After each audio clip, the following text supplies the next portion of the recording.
Hello and welcome to the HanDrinksSolo Wine Info channel, where we discuss things like wine history, wine science, unusual cultivars, and some of the rising stars to come out of the South African winelands. But today we are discussing the Kruger family wine Sans Chene Chardonnay 2020. And the term Sans Chene, when translated, means without oak.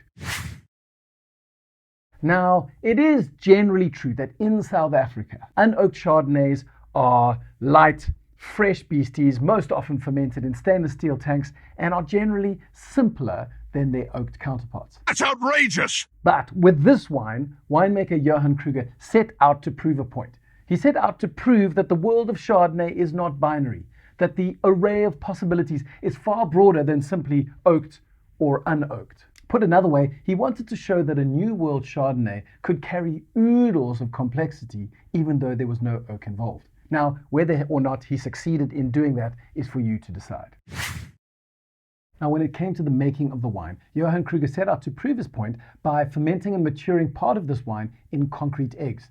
He then let the wine stay on its lees for 5 months. Now, there are experiments that seem to point in the opposite direction, but currently, the generally accepted narrative is that these round-bottomed fermentation vessels, like concrete eggs, allow for better convective flow during fermentation. So when a torus vortex forms, the roundness of the vessel allows faster flow and allows this lees element to stay in suspension for longer. And when these lees are in suspension for longer, they impart a richer, feathery texture to the wine. This, of course, all suits Johan to a T, because rather than have to intervene or course correct in his winemaking, he prefers to stand back and let the wine do its own batonnage. In fact, with most things in his winemaking, he would rather not have to intervene and make little changes here and there, but instead let the wine take its course, and he feels this is a better way to express what the vineyards had given him in the first place.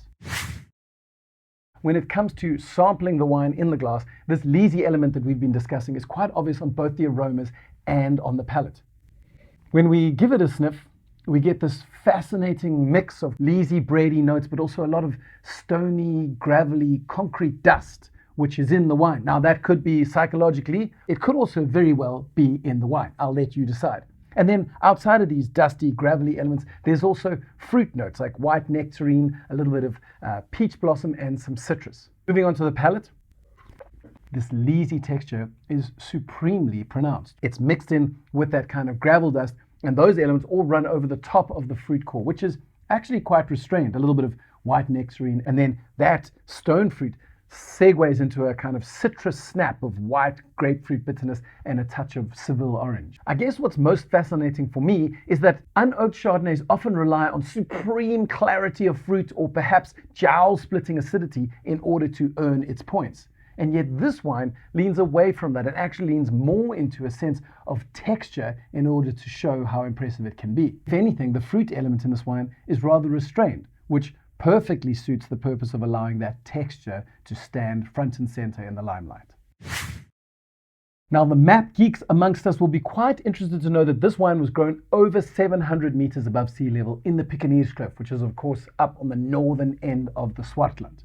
And you might say, well, that's not exactly typical Chardonnay country, but then again, as we've discussed, this is not a typical Chardonnay. Also, when you learn that the fruit comes from Heidedal, owned by Johan van Zyl, of the same Van Zyl family who owns the Kloof Wine Company, then you realize the sort of pedigree that is at work in the farming of this fruit. And finally, if you want to know more about winemaker Johan Kruger, he is absolutely worth exploring, and he has a fascinating range of minimal intervention wines, not least of all his range of old vine wines, which often include grapes that you wouldn't associate necessarily with old vine wines, including a Sauvignon Blanc from Stellenbosch, an old vine Chardonnay, and even an old vine Palomino, also from the Kloof. And he does also vinify the usual suspects when it comes to South African old vine, like Cinsault, Grenache, and Chenin Blanc. As I mentioned earlier, his general winemaking ethos is to lean away from having to intervene or course correct along the path of fermentation. He works only with spontaneous fermentation, and for the most part chooses to work with old oak or concrete when fermenting his wine. So that's all we have time for today, but if you enjoyed today's video, then, as I said earlier, don't forget to subscribe to the HanDrinksSolo YouTube channel, where we publish at least 6 videos each month